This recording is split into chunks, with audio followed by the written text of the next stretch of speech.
ನೀವು ನಾವೆಲ್ಲ ಕೇಳಿದ್ದೀವಿ. ಆ ಪವಾಡದ ಬಗ್ಗೆ ನಮ್ಮ ಬೆಟ್ಟಹಳ್ಳಿ ಸ್ವಾಮೀಜಿಯವರು ನಿಮಗೆಲ್ಲ ಸುಮ್ಮನೆ ಒಂದು ಉದಾಹರಣೆ ಕೊಟ್ಟಿದ್ದಾರೆ. ನಂದು ಈ ಕ್ಷಣದಲ್ಲಿ ಒಂದು ಪವಾಡ ಆಯಿತು, ಅದನ್ನು ಹೇಳಬೇಕು ನೀವು. ಯಾಕೆಂದರೆ ನಾನು 25-30 ವರ್ಷ ಆಯ್ತು ಈ ಬೆಂಗಳೂರು ಭಾಗಕ್ಕೆ ಬಂದು ಬಿಜಾಪುರದಿಂದ. 25-30 ವರ್ಷದ ಅವಧಿಯೊಳಗೆ ಹಾಸನ ರೋಟಿಗೆ ಎಂದೇ ಹೋದರೂ ಕೂಡ ಬೇಕಾದಷ್ಟು ಅರ್ಜೆಂಟ್ ಇರಲಿ ಏನೇ ಇರಲಿ ಅಲ್ಲಿ ಯಡಿಯೂರು ಸಿದ್ಧಲಿಂಗೇಶ್ವರ ದರ್ಶನ ಮಾಡಿಯೇ ನಾನು ಹೋಗ್ತೀನಿ. ಬರಾಗ ಮಾಡಲ್ಲ, ಹೋಗೋದಂತೂ ಮಾಡಿಯೇ ಹೋಗ್ತೀನಿ. ಅದು ಇವಾಗ ಅನ್ನಿಸ್ತಾ ಇದೆ, ಬಹುಶಃ ನನ್ನಲ್ಲಿರುವಂತಹ ನಿಷ್ಠೆ ನಾನು ಏನದು ಉತ್ಸವ ಉದ್ಘಾಟನೆ ಮಾಡಿ ಹೋಗ್ಬೋದಾಗಿತ್ತು.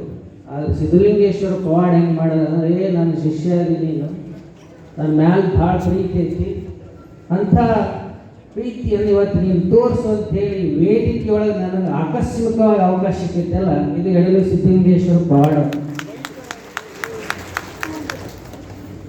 ಪವಾಡ ಪುರುಷರು ಯಾರಾಗ್ತಾರೆ ಅಂದರೆ ಯಾರು ತಮ್ಮ ಜೀವನದ ಉದ್ದಕ್ಕೂ ಕೂಡ ತಪಸ್ಸನ್ನು ಆಚರಿಸ್ತಾರೆ ಅವರು ಪವಾಡ ಪುರುಷರಾಗ್ತಾರೆ. ಸಿದ್ಧಲಿಂಗೇಶ್ವರರು ಲಿಂಗೈಕ್ಯರಾಗಿ ಈಗಾಗಲೇ 500-600 ವರ್ಷಗಳಾಗಿದೆ, 600-700 ವರ್ಷಗಳಾಗಿದೆ, 16ನೇ ಶತಮಾನ. ಅದು ಇಂದಿಗೂ ಕೂಡ ಅವರ ಶಕ್ತಿ ಇಷ್ಟು ಚೈತನ್ಯಪೂರ್ಣ ಯಾಕಾಗಿದೆ ಅಂದರೆ ವೈಜ್ಞಾನಿಕವಾಗಿ ದೇಹದಲ್ಲಿರ್ತಕ್ಕಂಥ ಎಲ್ಲ ಆರ್ಗನ್ಸುಗಳು ಪಂಚಭೂತಗಳಲ್ಲಿ ಲೀನಾಗಿ ಹೋಗ್ಬಿಡುತ್ತವೆ. ಆದರೆ ಒಂದು ಅಸ್ಥಿ ಇದೆಯಲ್ಲ, ಆ ಅಸ್ಥಿಗೆ ಸಾವಿರ ವರ್ಷದ ಅವಧಿ ಇರ್ತದೆ. ಯಡಿಯೂರಿನೊಳಗೆ ಅಂಥ ಶಕ್ತಿ ಯಾಕಿದೆ ಅಂತ ಹೇಳಿದರೆ ಸಿದ್ಧಲಿಂಗೇಶ್ವರರು ಭೌತಿಕವಾಗಿ ನಮ್ಮ ಜೊತೆಗಿಲ್ಲ, ಅವರ ಅಸ್ಥಿಯಲ್ಲಿ ಇವತ್ತು ಕೂಡ ಜೀವಂತವಾಗಿದ್ದು ನಮ್ಮನ್ನೆಲ್ಲರನ್ನೂ ಕೂಡ ಆಶೀರ್ವದಿಸ್ತಾ ಇದ್ದಾರೆ. ಇನ್ನೂ ಸಾವಿರ ವರ್ಷ ಆದರೂ ಕೂಡ ಅವರ ಆಶೀರ್ವಾದ ಇರ್ತದೆ. ಇದನ್ನು ಮನಗಂಡಂತಹ ಸಿದ್ಧಗಂಗೆಯ ಪರಮ ಪೂಜ್ಯರು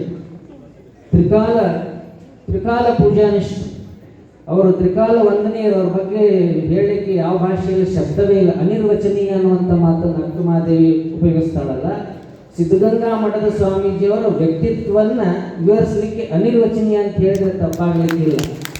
ಅಂಥ ಪೂಜ್ಯರು ನಮ್ಮ ಪವಾಡ ಬಸವೇಶ್ವರ ಮಠದ ಪೂಜ್ಯರನ್ನು ಇನ್ನುಳಿದ ಎಲ್ಲ ಪೂಜ್ಯರಿಗೆ ನೀವು ನಾಡಿನೊಳಗೆ ಸಿದ್ಧಲಿಂಗೇಶ್ವರರ ಜಯಂತಿಯನ್ನು ಪ್ರತಿ ವರ್ಷ ಮಾಡಬೇಕಂತೇಳಿ ಆಜ್ಞೆ ಮಾಡಿದಾರಲ್ಲ, ಇದು ನಿಜವಾಗಲೂ ಕೂಡ ಇವತ್ತು ನಾವೆಲ್ಲರೂ ಸಿದ್ಧಗಂಗಾ ಮಠದ ಪೂಜ್ಯರಿಗೆ ನಾವು ಕೃತಜ್ಞರಾಗಬೇಕು.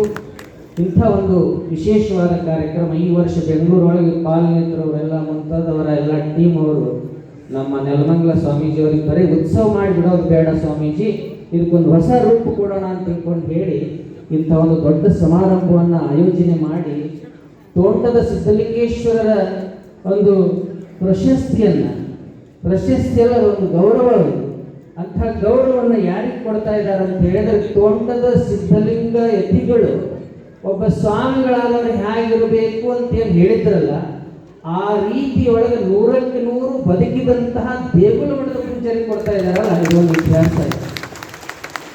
ವಿರಕ್ತ ಅಂದರೆ ಯಾರು ಅನ್ನೋದನ್ನು ಯಡಿಯೂರು ಸಿದ್ಧಲಿಂಗೇಶ್ವರ ಬರೀ ತಪಸ್ಸುಗಳಾಗಿರಲಿಲ್ಲ, ಅವರು ಮಹಾಜ್ಞಾನಿಗಳಾಗಿತ್ತು.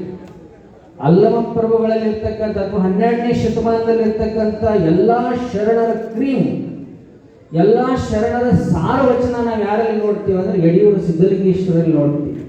ಅವರೊಂದು ಡೆಫಿನೇಷನ್ ಕೊಡ್ತಾರೆ. ವಿರಕ್ತ ಅಂದರೆ ಯಾರಪ್ಪ ಅಂದರೆ ಬಹಿರಂಗದಲ್ಲಿ ನಾನು ಹಣ್ಣು ಹೆಣ್ಣು ಮಣ್ಣು ಬಿಟ್ಟು ವಿರಕ್ತನಾದೆನೆಂದು ಹೇಳುವ ಅಜ್ಞಾನಿಯ ಪರಿಯ ನೋಡ.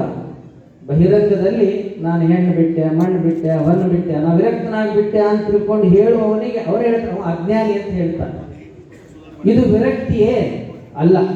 ಅವ್ರು ಹೇಳ್ತಾರೆ ದೇಹೇಂದ್ರಿಯ ಮನಃಪ್ರಾಣಾದಿಗಳ ದೇಹ ಇಂದ್ರಿಯ ಮನ ಇಂದ್ರಿಯ ಏನಿದಾವಲ್ಲ ಇವು ಎಲ್ಲವುಗಳನ್ನು ಮಹದಲ್ಲಿ ಒಡಗೂಡಿದಾತನೇ.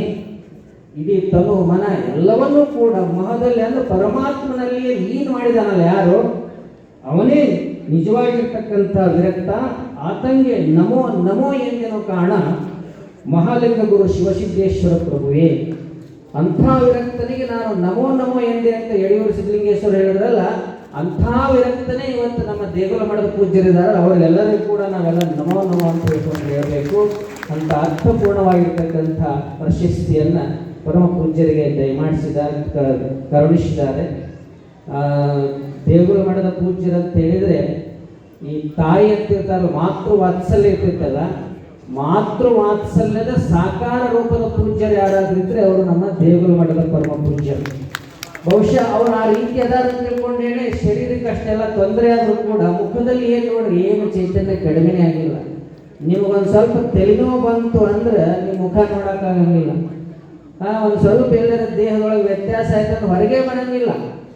ಎಷ್ಟು ವರ್ಷ ಆಯಿತು ನಿಶ್ಚಲರಾಗಿದ್ದಾರೆ ಪರಮ ಪೂಜ್ಯರು.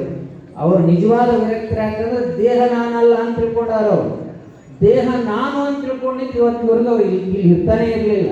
ದೇಹ ನಾನಲ್ಲ, ದೇಹದೊಳಗೆ ಇದೆಯಲ್ಲ ಪರಮಾತ್ಮ, ಅವ ನಾನು ಅನ್ನುವಂಥ ಭಾವದೊಳಗೆ ಬದುಕಿದಂತಹ ಒಬ್ಬ ನಿಜ ವಿರಕ್ತ ಪರಮ ಪೂಜ್ಯರು.